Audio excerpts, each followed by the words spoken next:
This is Kerrigan and Company. Did you know that more than 90% of cyber attacks can be prevented? Focus Technology helps organizations create a cybersecurity framework to minimize your risk of being attacked. Let Focus Technology's certified team conduct an assessment to determine where the gaps are in your organization, no matter how big or small your company is. Utilizing the industry's best tools, Focus Technology's security operations team will monitor and stop bad actors before it's too late. Contact Focus Technology today at focustsi.com and secure your company's most valuable assets. That's focustsi.com. A&B Burger in Beverly and A&B Kitchen and Bar in Boston are redefining guest expectations of a casual restaurant. Both A&B restaurant locations are focused on hospitality, creative menus, and delicious food and drinks. Now, I've been to both restaurants many times and loved everything I've tried. Get to A&B Burger on Cabot Street in Beverly or head across the street from our studio at the TD Garden to A&B Kitchen and Bar in Boston today and experience the A&B difference yourself. I promise you're going to love it. Welcome to Kerrigan and Company, everybody, brought to us by A&B Burger. Well, coming up this week and keeping me company, she's someone that some say is magic, some say is an exceptional woman, and I just say she's my friend. Keeping me company today is Sue Tabb. Next on Kerrigan and Company. Kerrigan and Company is here for you. Yes, Kerrigan and Company is here for you. Welcome, everybody, to Kerrigan and Company. Of course, I'm your host, Kim Kerrigan. It's brought to us by A&B Burger. I am so excited about today's guest. In fact, we got started late today because we've been gossiping. I am joined by my good friend, Sue Tabb, of course, from Morning Magic. It's great to see you. It's so great to be here. I love the new digs. Thanks, this is man. Kind of fancy. I know. We have talked about having you on for weeks, but, you know, you had the audacity to get COVID. I was like, there's going to be a little delay. But here I am now. Cannot wait. This is so exciting. How was your bout with COVID? It wasn't too bad. The first few days were a little rough, and then I just kind of let it take its course. Yeah. I had never gotten COVID. When you told me that, I could not believe that. As exposed as I know you are out in the world. I know. I'm at events all the time. I just couldn't believe it. Everybody in my family has had it. I just had never gotten it. So I made the mistake a week before I got COVID of saying... Bragging. Totally bragging. I was like, I think I'm just totally immune to COVID. I'm never going to get COVID. Karma came back. Yeah. Did anybody else in the house get it? No. Yeah. No. Oh, you guys lucked out. Yes. We had it over Christmas. I think I told you that. I tested positive the day after Christmas. So the 26th, and Randy was positive by the 28th. And so, you know, but I mean, it was the same thing. It was just sort of the flu and feeling lousy. For me, this is my second time to have had it. For me, the tough part about it is it seems like it lingers. I have that cough that lingers. Yeah. And that's sort of what everybody's saying about it now. And the stuff that lingers isn't the fever or the really bad feelings. It's just those annoying, you have the fatigue and, like you said, the dry cough. And you're okay to work and to do all your stuff. You're just not feeling 100%. Absolutely. Yeah. Well, I'm glad that you got over it, ma'am, and I'm glad you're here. It's so good too. You and I have known each other since, I remember when you were on Kiss 108. Kiss 108, yes. With Maddie, my first ever radio job, by the way. So, I did not know this story. Yes. Our mutual friend, Dave Thompson, who is the producer of this show, he shared this with me. You've got to share with people how you got that radio gig. Yeah, it's just unheard of. It's just not the way people get a job. In fact, my husband always says I should write a book called How to Get a Job You Have No Business Even Applying For, which I had no business. I was a marketing manager. Yeah. And I had just gotten promoted to be a district marketing manager for a cable company. So, I had this nice, secure job, no radio experience, but I was a fan of Maddie in the Morning, and I know that their female host had left. So, reason enough, right? I'm a fan. I could do that, Maddie in the Morning, and people are like, you have no radio experience. I'm like, but I think I could do it. So this was back in 1995. I'm aging myself. But I wrote a note and faxed it to Maddie himself. Now, what did you say on that, It Sue? said, I know you don't know who I am, but I know I'd be great at this. And I composed it so he wouldn't think I was some sort of stalker, but that he would know that I was familiar with the show. Right. So I made some references to some of the things that they talk about on the show. And I said, I read People magazine from cover to cover, but I ignore my Wall Street Journal, And, call me, won't you? And I wrote, call me, ... won't you? And then I just faxed it with the cover said, to Matt from Sue, no last name. Because I thought that way he'll be like, who is this person? I got home that night from work, and there was a message on my machine, my answering machine at the time, that's what we had, that said... After she faxed it after on her answering machine. The answering machine. Then the smoke signals. No. So there was from Maddie saying, and I quote, "I don't know who the hell you are, and you have a 1 in a million chance of getting this job, but I thought your note was clever." I just cannot. I mean, this is a fairy tale. It was a fairy tale, but then I had to actually go in, and I was scared to death because they said you're going to have to read traffic live on tape, meaning at the time I wasn't live on the air, but they wouldn't edit it. So I was going to have to. They were going to speak to me, and then I was going to read some traffic reports, and whatever. It was going the way it went. So I was a nervous wreck. I'll bet. And Matt didn't even meet me until he listened to the tape because he wanted to make sure that, I was at least halfway normal. And so then they called me and they said, come on in, we'll meet you. And a couple weeks later, they said, we're going to try you out. Now, when somebody says we're going to try you out, and then we'll decide in like 90 days if we'll put you under contract. Well, now I have to decide, do I leave my comfortable job where my star is just rising? I've just gotten this big promotion, and I know that there's a place for me here for many years, and try this, or what do you do? But then I was like, at the time, I don't even think I was married yet. No, I wasn't married yet, didn't have kids. I was in an apartment, didn't have a mortgage, so I thought, what's the worst that can happen? I'm not going to be on the streets. And I'm like, if I don't do it 10 years from now, I'm going to go, I wonder what would have happened if I ever went on the Maddie show. Yeah. So off I went. And one other note, on my first day, I had no idea that Matt doesn't care what management says. He does his own thing. Well, the guy who hired me said, don't speak other than traffic. You're only to read traffic. We don't know if we're going to make you a personality on the show. So I said, okay, well, Matt didn't. First thing he did was start talking to you. First thing he did was flip my mic on. I see the red light go on, and I'm like this.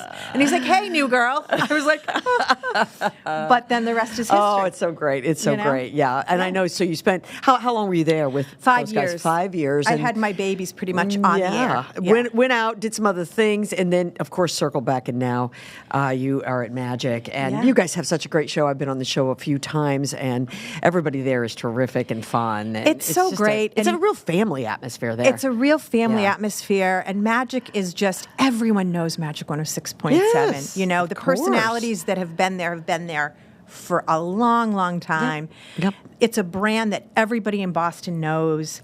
And I don't think you can go in an office, and it's not playing somewhere in the office or, I mean, it really is everywhere. Yeah, There's and the no morning choice show, about it. we have a blast. It's just so much fun, and it's not really work. Yeah, I've been waiting. Dave is going to be on vacation, and I thought for sure you guys would invite me in to be the fill-in, but that's okay, Sue. I don't really need to do it. Don't worry about it. You can come anytime. We'd love you. So there are so many things for us to talk about because, again, we know each other so well. We know our kids. We know the whole thing.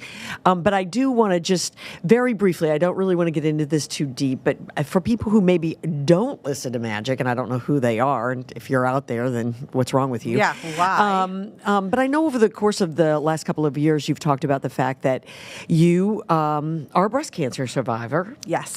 Not once, but twice.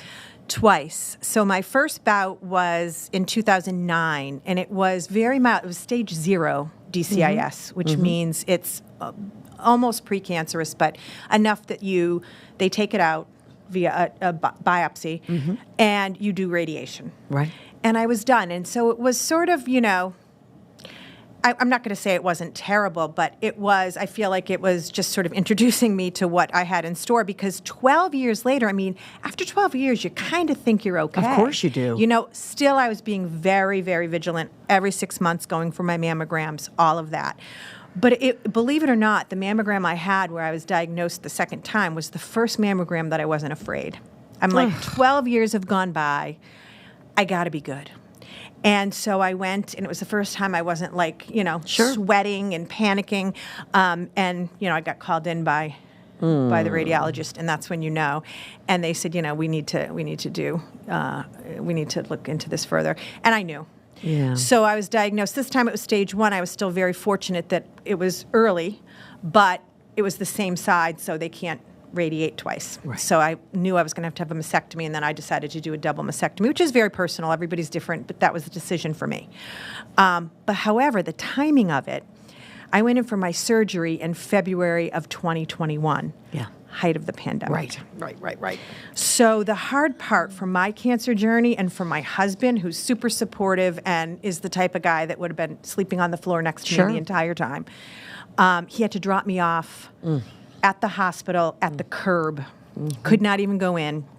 And that was a really hard day because he couldn't be the support he wanted to be for me. So I had to just go in and do this completely. I had to wake up alone. Yeah, it's the terrible. Whole thing. It was terrible. It's terrible. That part was, I think, the hardest, harder than the actual surgery, which, I had Mass General surgeons who were kick-ass. I'm going to say, I had an all-female team, and they were amazing. So the surgery went well, but you don't have the support. You don't have your family, your husband, your kids. I mean, they were calling me and trying to FaceTime me, but it wasn't the same. That's not the same. It's not the same. No. Doug Meehan was with us last week, and Doug talked about he has battled a prostate cancer, and his levels were off early. I think he said late 2019, early 20, and fortunately for him, they were able to watch it for 2 years. So it wasn't until last year that he had surgery. So he didn't have that same experience, and in retrospect realizes how fortunate he was that he was not going to have to be there alone and go through all of that while everybody was battling, the pandemic at the same time. And I know he's been public about his journey as well, and that's hard because I had to make that decision. Like, do I want to talk about that? I don't want to be defined that way, but I want people to feel comfortable if they also want to talk about it. And I have this platform, and Magic listeners are a lot of women. Yes, they are. We're a women-centric station. So I thought, how can I not use this platform to talk about it so that if one woman listening is putting off the mammogram, she gets it done. Absolutely. So I did. Yeah, I admire you for that. I think it's, it's such an aid to so many people. Same situation with Doug, and we said the same thing to him. We just admire him for coming out and talking about something so very, very personal. It is personal. You were about to be, so you've been a radio host, and you just told me you've been, I know you worked for a public relations firm, and you have marketing, and you're about to be an author. This is so exciting. This is beyond being a wife and a mother and all those other things. And all these other things.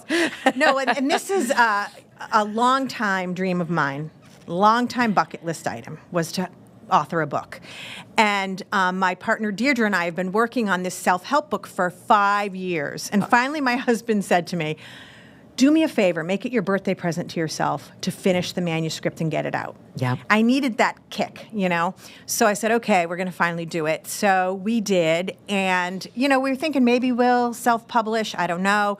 We sent it to a local publishing company right here in Plymouth. Wow. They loved it and decided that they would offer us a contract. So I have a book coming out early summer. Oh, that's so exciting. And can you talk about the name of it? It's called Waking Oz. And the whole premise of it is sort of, it's geared for women who need to kind of step out from behind their children and create a life beyond motherhood. Because yes, motherhood defines us in some part, absolutely, but it doesn't have to define us wholly.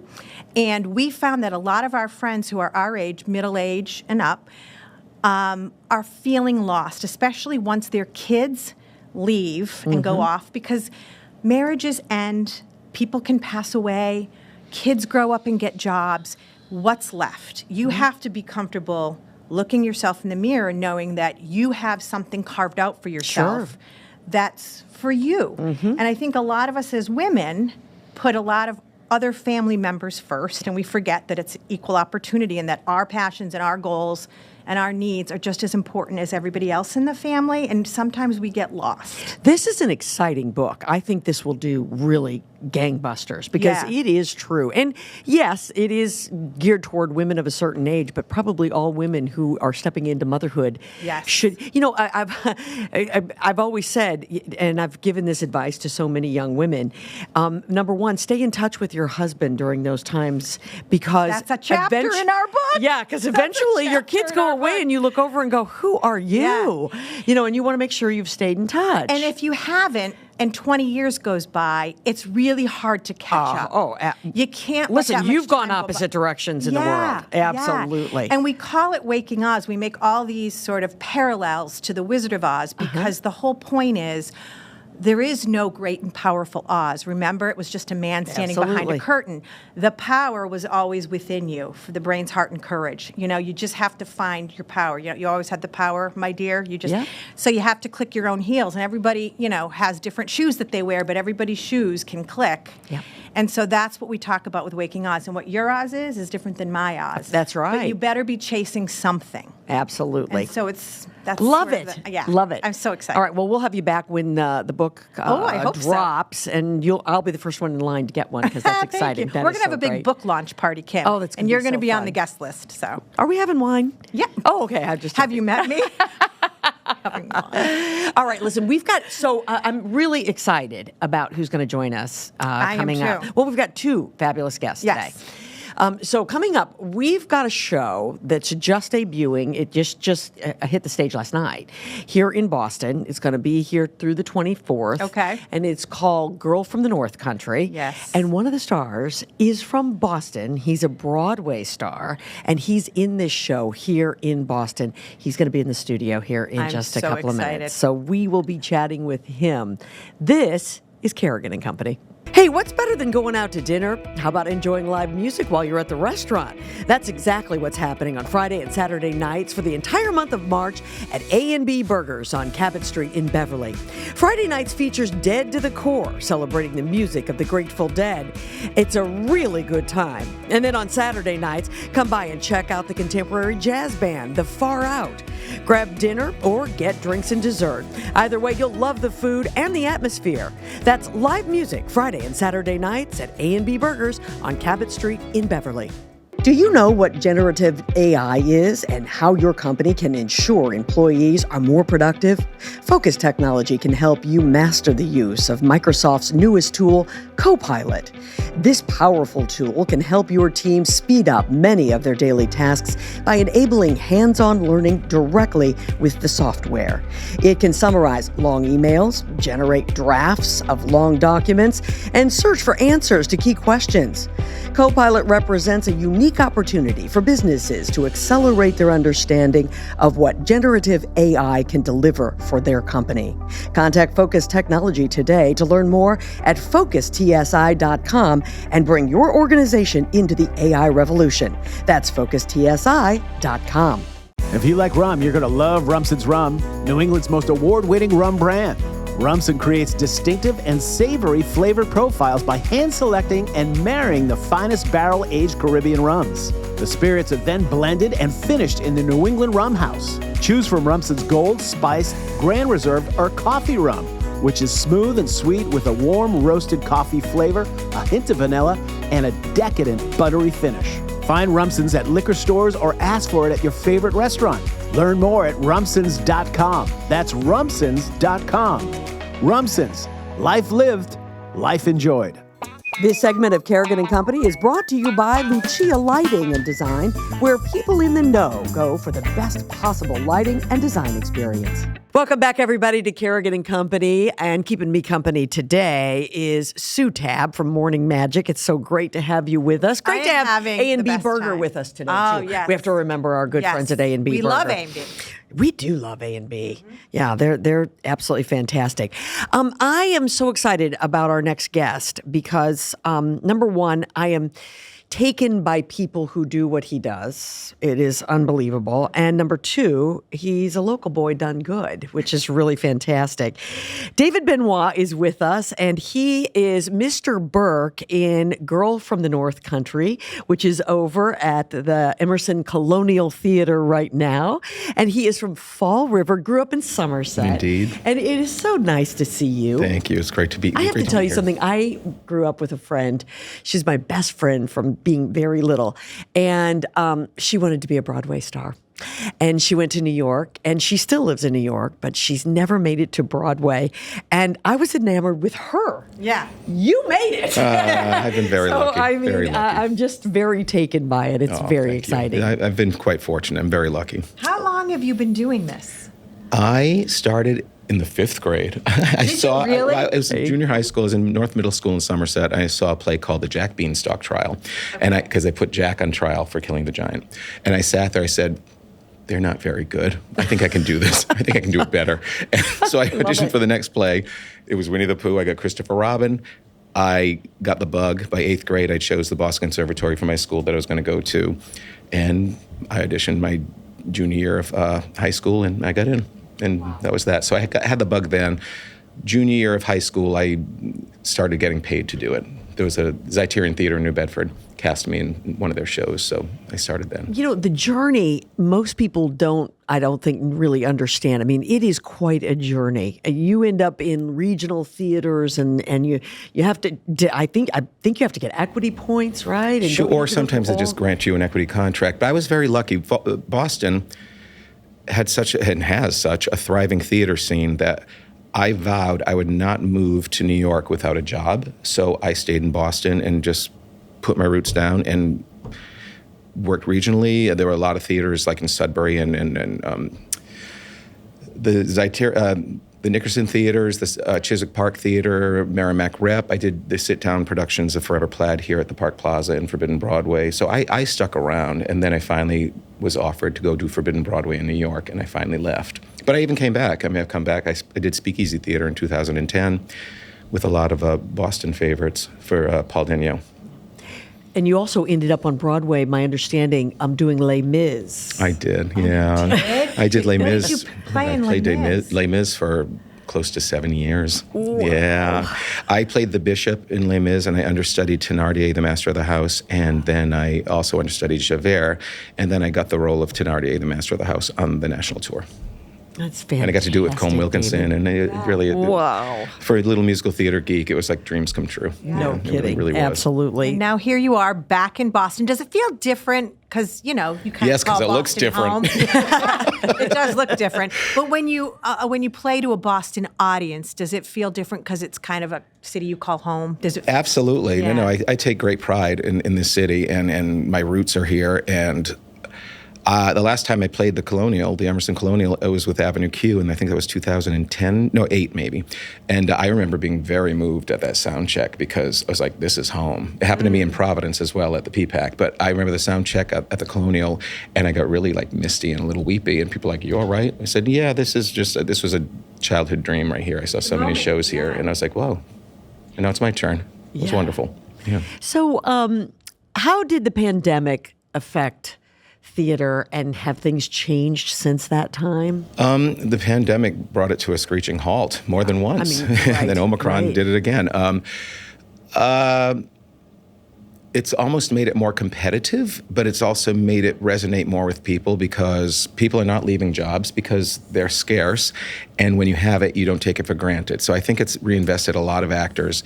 And sadly, it hurt a lot of theater. It hurt a lot of productions, a lot of Broadway productions. And I think the landscape has forever changed as a result of it. However, it's come back with a vengeance, and people really want to be there. Like, no one, at least in our production, takes this for granted. We're delighted to be here. I'm thrilled to be part of this production. Talk a little bit about Girl from North Country for those who don't know the plot. Because it's a real ensemble type of It truly is. show. I guess it could be classified as a jukebox musical, but what separates it from the rest is that it uses the catalog of Bob Dylan's music, not necessarily all the top hits either. It's sometimes the B-side hits. And Simon Hale did the orchestration, so it has like a folksy Americana feel to it. It takes place during the Depression.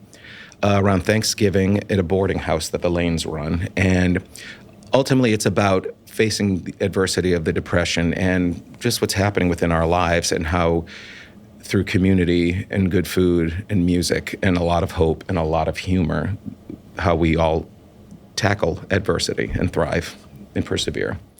This show debuted on Broadway, had 10 performances, and was shut down by Unreal, COVID. right? Yeah. So this is a show that as a result is out in the touring, and people are getting a chance to see it for the first time. I mean, this isn't like you're touring in a show that it sat on Broadway for 4 or 5 years. No. So the reaction to the show, talk to this. Well, it's pretty wild because it did have, I think it played 150 some odd performances on Broadway after two runs that the pandemic and then Omicron shut down. So it is a new show. It feels very new to people. And there is brand recognition with Dylan music, but beyond that, it's not a movie to musical. So you really discover it. And there are so many storylines to follow or an adventure to choose. Like you can experience this, and it can be a pretty overwhelming experience. It really, really can, because it delves into many, many subject matters. Some are dark, some are quite funny, and even the dark is dealt with humor. But there's a lot of story there and a lot to let wash over you. And the music is completely outstanding. Those Simon Hale arrangements, he won the Tony Award for it. Right. And Connor McPherson's script is so beautiful. That's what separates it from the jukebox musical. This has a script that was written by an amazing Irish playwright who's been Olivier and Tony nominated. And it's a beautiful, beautiful script full of humanity and a lot of humor. Great. That's so great. What's the ultimate role for you? The ultimate role. That's it's so funny. question. Well, I love that. I actually played it. Did you? However, and I'm playing it right now, so there's two of them, because I think that everything's led to what I'm doing right now. However, Sweeney Todd is my favorite musical, and I got to play it in 2017 at the Olney Theater. Oh, that's so great. In Maryland. Yeah. That is so terrific. But this one, as I get older, I'm playing these heavier roles. I was always the funny guy. I always played the sidekick, and for some reason, as I get older, the darker side is coming out. I'm a pretty affable guy, but I guess I possess something Happens to all of us. Right? Yeah, boy. Hang in there, David. Right? But I'm telling you, this role, it was the right fit. It happened at the right time. Connor wanted me to explore my Northeast roots, so it originally was played Southern, but he said, I want it from the Northeast of the country. I said, well, I'm from Southeastern Massachusetts. I grew up in Fall River area. So we explored that, and so now the Burke family comes from the Highlands of Fall River, who were successful in textile industry. So my dialect is all back in all its glory. Oh, that's so great. That is terrific. What's it like, life on the road with a show like this? That's got to be sort of tough. How many shows? It can be tough. Yeah. It's 8 shows a week, usually a 2-week run, maybe a 1-week run every now and again. But it's not for sissies. You got to take care of yourself. And we all know, I've toured a lot. I've toured probably over 20 years total. So you have to make sure you exercise. You have to make sure you eat right. You have to get as much rest as you can, which can be very difficult sometimes in a new city in a new bed. Mm-hmm. So you have to have some consistencies, and I wear my mask and I wear my earplugs, and that usually helps me a great deal. But touring with this show, the responses from the audience are everything. I mean, we do a gospel version of Pressing On at the end of the show that, I mean, really, it's a roof raiser. It's really, really beautiful. And then there's other moments like a Rolling Stone where Jen Blood, our Mrs. Lane, just, I mean, out of the ballpark. I mean, it's unreal. Mm-hmm. And I get to accompany on the drums. I had to learn how to play the drums. Really? Oh, yeah. The Burke family are the percussionists of the show. And my son, the gentleman who plays my son, Elias, Aidan Wharton, has to play the harmonica, and my wife and I play the drums. And I got cast on a Tuesday. Before anything was even signed, they said, you're in drum lessons Thursday. So I had to start. So you had how long to learn how to play the drums? Oh, I had 3.5 weeks before rehearsal started. That's and impressive. I'm not lying. I would wake up at 3 a.m. and my feet would be tapping. it was really a huge source of anxiety. Now it's second nature. I only play But for now 4 you songs. can add that to the resume. Yeah. Right. Mediocre drummer extraordinaire. No. Maybe someday you'll be Ringo Starr.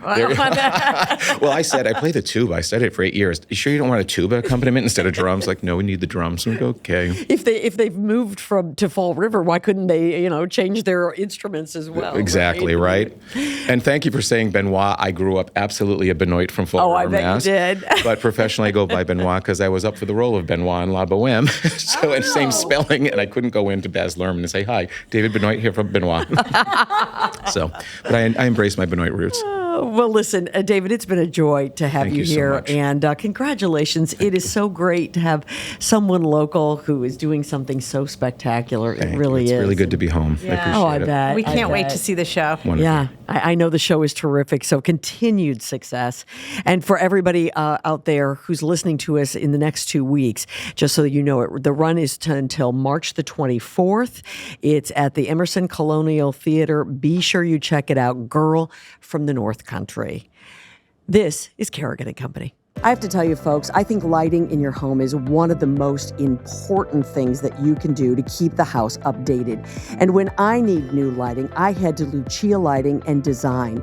Their spectacular 10,000 square foot showroom inside a beautiful mansion in Lynn, Massachusetts is decorated with both architectural and decorative lighting in every single style. From crystal and traditional to contemporary and modern, the selection is absolutely unmatched. Whenever I'm looking for new lighting, as I mentioned, I head to Lucia Lighting and Design. And when I'm not sure exactly what I'm looking for, I rely on the expert guidance of their design team. I know that they can help me. Learn more and book your appointment today. It's lucialighting.com. Big Night Studios is now open for all content creators. Are you looking to start a podcast? Looking to expand your brand? Then visit bignightmedia.com. Check out our rates, check out the studio, and see all the podcasts we have to offer. That's bignightmedia.com. This segment of Kerrigan & Company is brought to you by Great Point Wealth Advisors. If you're close to retirement and want a better plan for the future, connect with greatpointwealth.com today. That's Great Point Wealth. They can help. Welcome back, everybody, to Kerrigan & Company. I'm Kim Kerrigan, your host. It's brought to us today by A&B Burger, and keeping me company is my good friend Sue Tabb from Morning Magic. Thrilled to be here. And, I'm so glad you're here. We're having so much fun.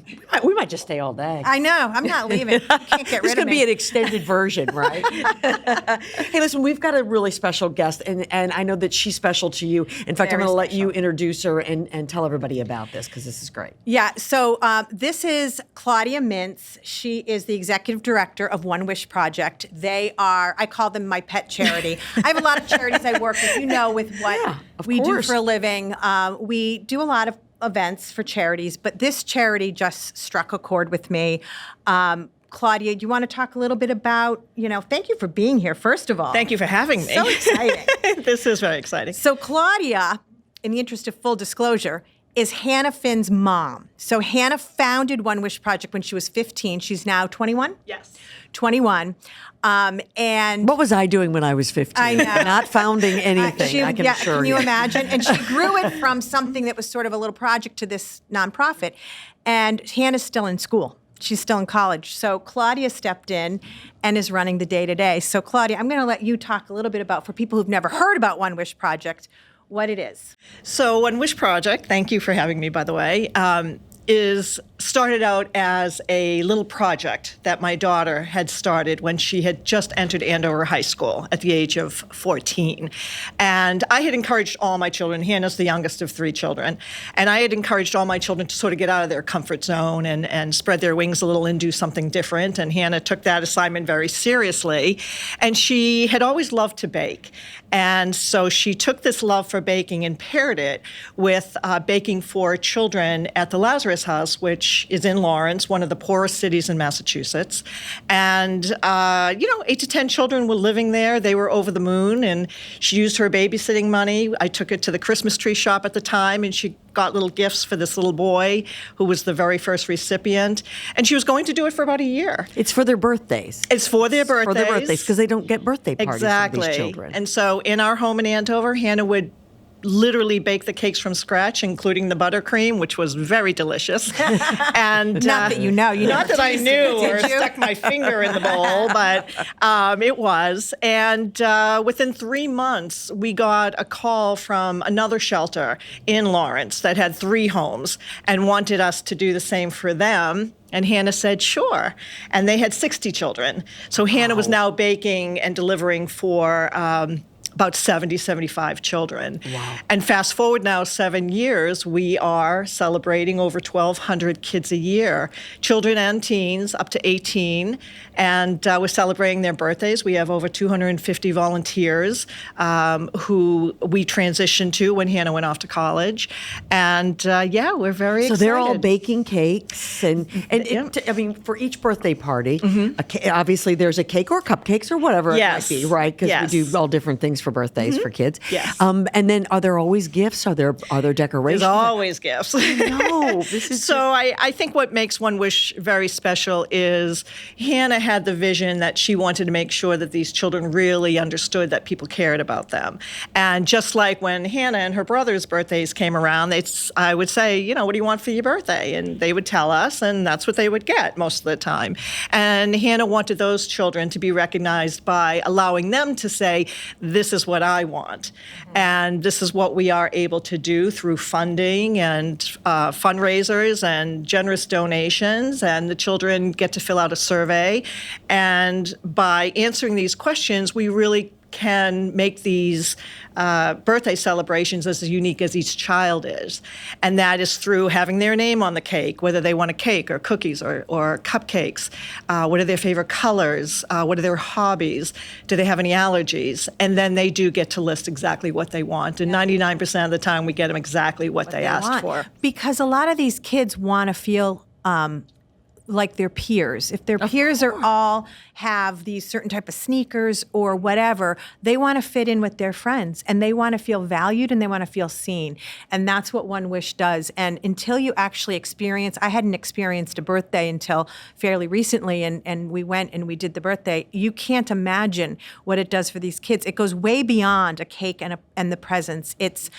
It's giving them a shot of self-worth and confidence. And a lot of them are even surprised, like, wait, this is for me? Some of them have never had a birthday party. Oh, gosh. So, Yeah. I mean, really all children.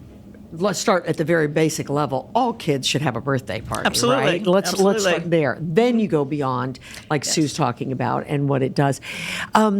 I would imagine it's not too hard to get volunteers for this, right? It's not. It's not. Not that we want to, if anybody's listening and they want to be a volunteer. Yes. I actually looked, you go on the website and you fill it out. If there's Yes. some paperwork to fill out. Yep. If you would be interested in being a volunteer, and we certainly would suggest that anybody do that. How many different shelters are you guys serving now?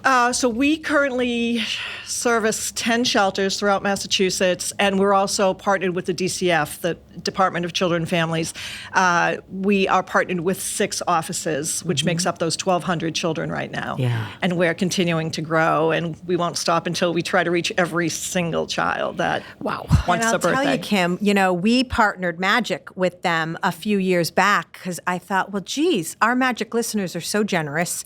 And this is right up their alley. And it's so easy because what we do is every fall, we do sort of a toy drive for them. And we ask people, just go. All we have to do is provide a link to the Amazon wish list that has all the things the kids are asking for. Our listeners click and buy. It goes directly to One Wish. And last year, we were able to send them 3,000 toys.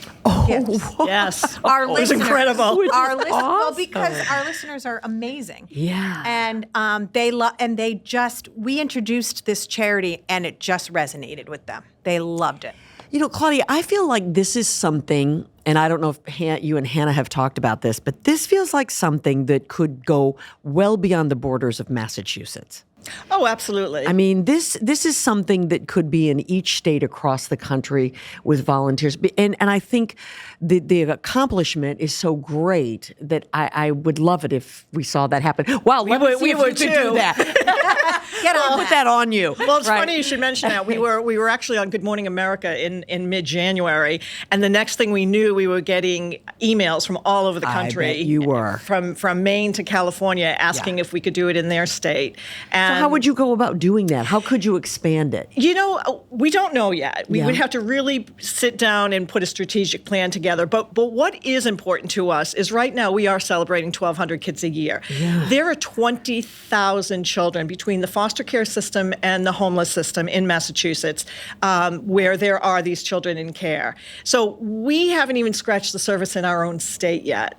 So we want to take the next couple of years and really aggressively grow and really exhaust it within our own home state until we start thinking about going outside of our own boundaries. But is it a possibility? Absolutely. Is it something we want to do? Absolutely. Wow. You've got a big event coming up in June. Yes. Tell everybody about that. So this will be our third annual Light a Candle Gala, which Sue is very familiar with because she and her two wonderful co-hosts from the Magic Show are our MCs.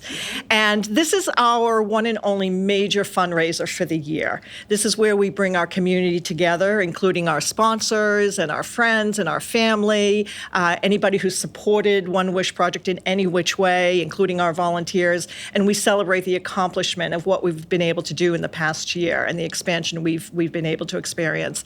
And it's obviously, gives us the opportunity to raise more money so we can continue to grow and hopefully, start reaching outside the boundaries of Massachusetts. And can I say it is such a fun event? It's so fun.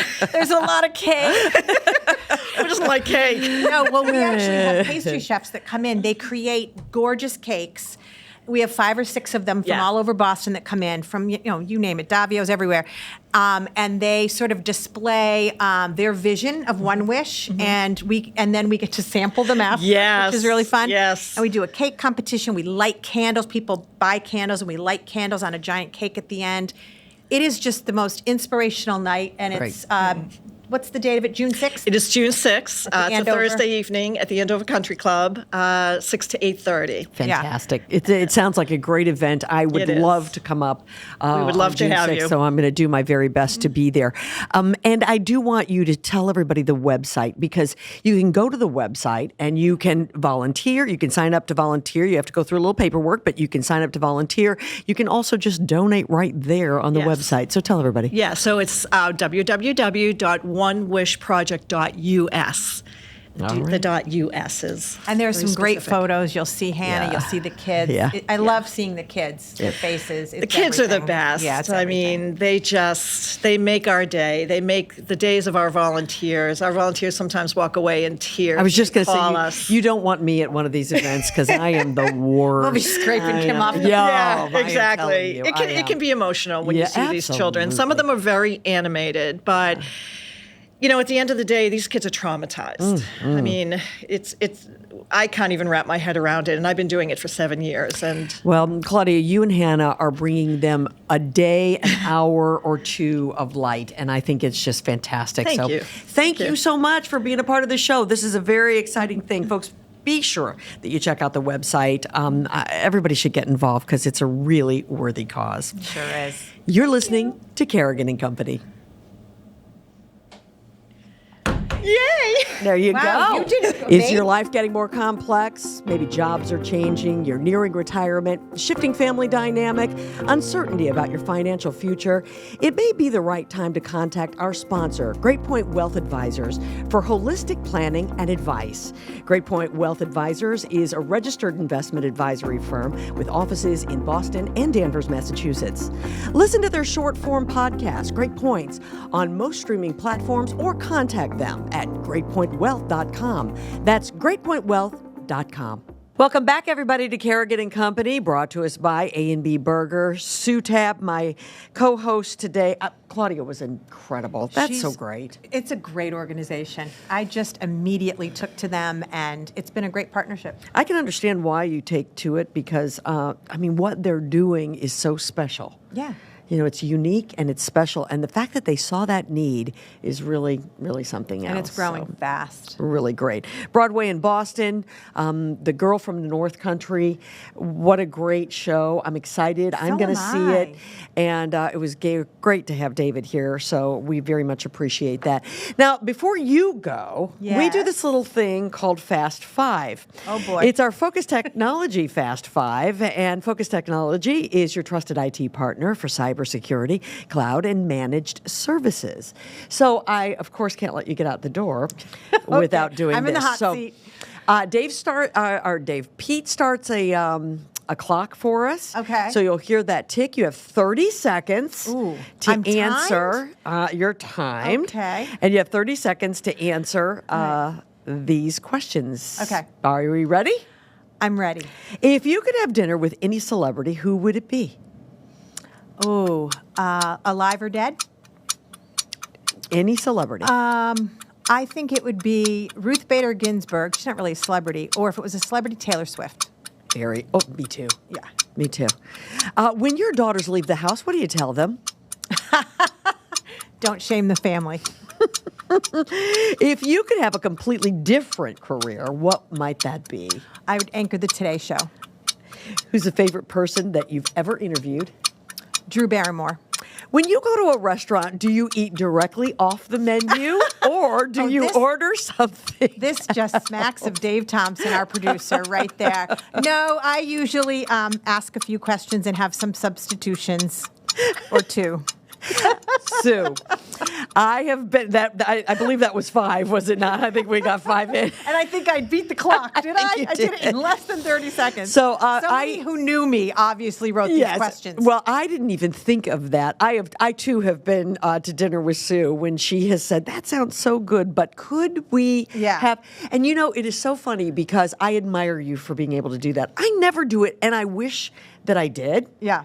Well, Dave always says, I go to a restaurant, I say, tell me about that special again, you know, that swordfish special or whatever. And the person will go on, the poor waiter or waitress goes on for 10 minutes about the special, the sauces, the glaze, of this. And then I just go, yeah, no, I don't want that. And he's like, oh my God, it's crawling under the table. I'll have the burger. Yeah, pretty much that's what I do. True story. Oh, gosh. Well, listen, this has been so fun. So fun. Thank you for having me. It's been a delight. I love it. Yeah, it's been a lot of fun, and I'm so glad that you've been here with us. Don't forget to catch Sue every morning. You guys are on from 6 to 10 a.m. We actually go on around 5:40. Yeah. Kind of our soft open, we call it. It's a little silly, but 5:40 to 10 a.m. every morning on Magic 106.7. Yeah. So join us. Be sure you check Sue and the gang out.